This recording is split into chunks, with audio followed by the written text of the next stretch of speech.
Gabriela, Eliane, você acha que é correta a inclusão da criança autista no meio de uma escola normal? As crianças na escola são muito barulhentas, agride demais o autista. Essa é a pergunta de $1 milhão, Eliane. Né? Então, eu acho sim que é correto, eu penso que é correto, dentro do meu ideal do que deveria ser uma escola normal, ok?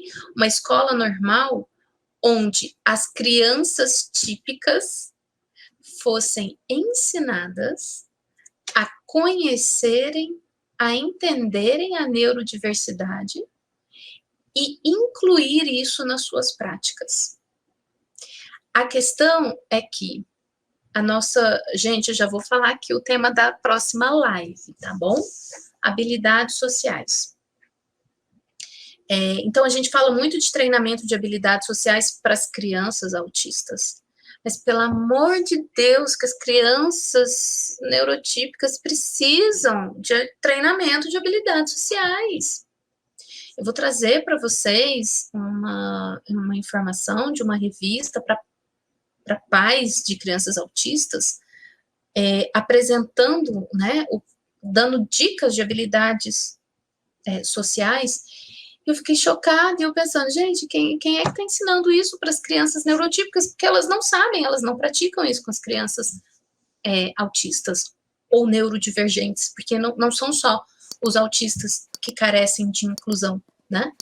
Então, precisaria para essa inclusão real de uma mudança cultural absurda, né? Mas a escola, o que é um ambiente escolar, gente, né? O ambiente escolar é um ambiente que convida a uma padronização. Não se tem a coisa, o entendimento de que cada aluno tem um ritmo diferente. E se você não está dentro desse ritmo padrão que foi estipulado como normalidade, você recebe uma carga pesada, né? Ou você está aquém daquele padrão, ou você está além daquele padrão. Crianças com altas habilidades e superdotação, elas também são neurodivergentes, elas também não encaixam no padrão, e elas também vivenciam experiências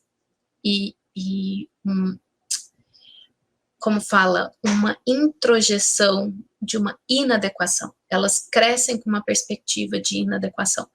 Então, as crianças que são vistas como padrão, elas deveriam ser ensinadas a incluir as crianças neurodivergentes, né? E isso deveria ser o normal, a inclusão. Mas a inclusão precisa ser ensinada. As crianças, elas acompanham o que é apresentado a elas. Então, por exemplo, tia, eu não quero brincar com o João, porque o João não sabe brincar, ele não entende as brincadeiras, ele não gosta disso, ele só quer brincar de dinossauro, de enfileirar dinossauro.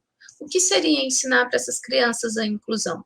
Agora nós vamos brincar da forma de vocês, vamos tentar incluir o João da melhor forma, ver que papel que ele pode exercer, se é que aquela brincadeira que os meninos estão é agradável para o João, se é que o João quer brincar com eles, né? Mas a criança autista, ela quer socializar, mas ela perde o interesse porque muitas vezes ela não entende a regra de alguns jogos, né? Mas então agora vamos ver como o João quer brincar? Vamos criar uma forma de incluir, de brincar do que ele gosta e todo mundo entender esse funcionamento e ter toda essa dinâmica e essa dança? Cara, eu precisaria de muita boa vontade, precisaria de muita disponibilidade e precisaria de uma mudança estrutural, né, no nosso sistema educacional. Isso é inclusão. Agora, você pegar uma criança autista, ok? Jogar ela dentro de uma sala de crianças neurotípicas, isso não é inclusão. Muito pelo contrário. Muito pelo contrário. Porque tem barulho. Olha, um barulho que me tira do sério. Quando criança era assim, adolescente, na faculdade e até hoje. Isso me gera, assim, uma irritabilidade, e eu vou para um comportamento impulsivo, e depois o melhor é que eu que fico sendo vista como a inadequada, né? Então, por exemplo, se eu estiver assistindo uma aula e tá lá coleguinhas lá no fundo da sala cochichando, conversa paralela, o chiado, o tom a voz que se faz quando você quer falar baixinho, cara, isso parece que tá um alto-falante aqui com aquele chiado. Isso vai me subindo, vai me ativando, e aí eu tento, aí assim, olha, né, já não tô prestando atenção em mais nada, não tô absorvendo informação de professor nenhum, né, e aí eu olho para a criatura, né, e aí hoje eu tenho mais desenvoltura, algumas habilidades sociais que eu aprendi a me colocar, mas nem sempre dá tempo de modular meu tom de voz e de modular o que eu vou falar. Então, uma vez eu estava num congresso, e eu achei um absurdo as pessoas estarem conversando num congresso, e depois eu que era inadequada. Aí as duas criaturas na minha frente conversando. Cara, e aí eu falei, cala a boca, tá me atrapalhando. Elas olharam para trás, olharam uma para outra e falaram, ela mandou a gente calar a boca. E aí eu que fiquei como esquisita da história, cara, tava me atrapalhando, né? E eu, entende, assim, então, jogar uma criança numa sala neurotípica é aversivo, porque uma sala com 30 alunos, tem um que está mastigando, tem um que está fazendo barulho, tem um que está conversando, tem um que está se mexendo lá no canto, eu estou aqui, mas o outro está ali, e ele está se mexendo. E esse movimento que eu estou pegando com a minha visão periférica está fazendo oscilação de luz. Essa luz começa a me deixar enjoada, e eu nem sei por que enjoada mesmo, de estômago embrulhado, né? Não tem cognição para absorver informação de escola, né? Então, eu fui uma criança com uma dificuldade de aprendizagem importantíssima, né?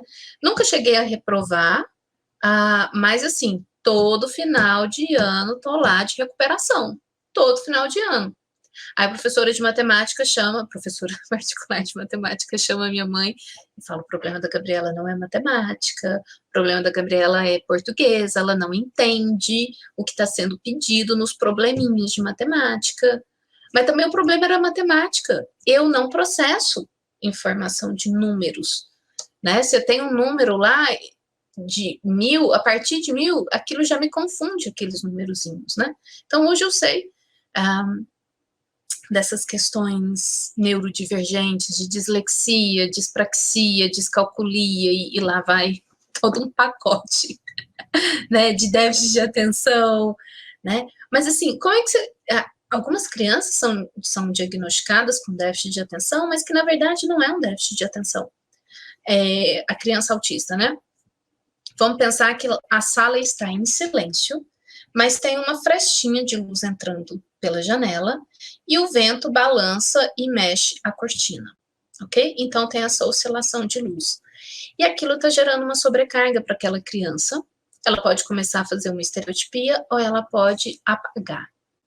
E nesse apagar, né, ou entrar em mobilização, que é uma defesa do organismo, congelamento, ela pode entrar no estado de dissociação. E ficar lá no fantástico mundo dela, sem processar nenhum tipo de informação, né? Aquilo não é um déficit de atenção, aquilo é uma reação neurofisiológica de instinto de sobrevivência, porque tem alguma coisa naquela sala que está gerando uma sobrecarga para aquela criança. Querem ver o tanto que a coisa é um pouco mais complicado? Poderia ser, gente, a voz do professor. A voz do professor pode ser uma ativação para a criança, estímulo sensorial.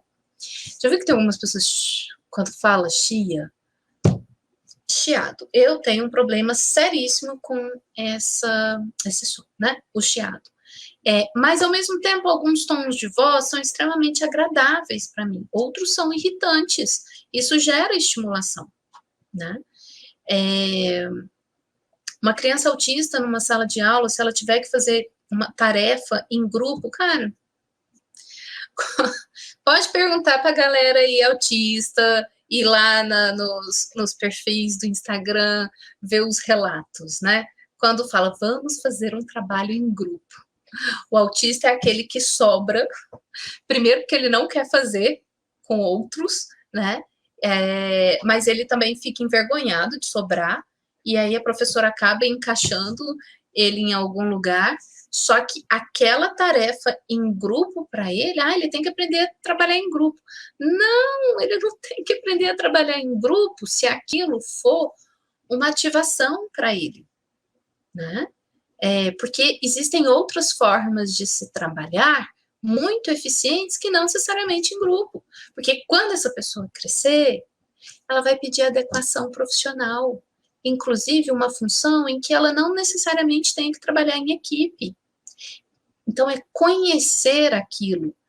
Se for para trabalhar em grupo, que fosse um trabalho muito terapêutico, com acompanhamento, para quem estiver acompanhando, perceber que aquela criança está entrando em sobrecarga, para perceber, fulaninho, o colega falou isso, você entendeu? Ele quer dizer isso, isso, isso. Traduzir na linguagem, na estrutura de comunicação que o autista conhecesse, e ele vai se expressar dentro do que ele entendeu, da forma como ele também fala, que os outros não vão entender, não porque ele está falando, porque ele não sabe se comunicar, é porque existe. O problema não está na criança autista, a comunicação, está na relação. A criança autista tem dificuldade de entender o coleguinha não autista, e o coleguinha autista não autista tem dificuldade de entender o coleguinha autista. Mas duas crianças autistas vão se entender, né? Então, se tiver outros autistas na sala, coloque eles para trabalharem juntos. Não, mas eles têm que aprender a socializar com os outros. Não vai trabalhar bem, vai ser sobrecarga, não vão expressar da melhor forma possível todo seu potencial.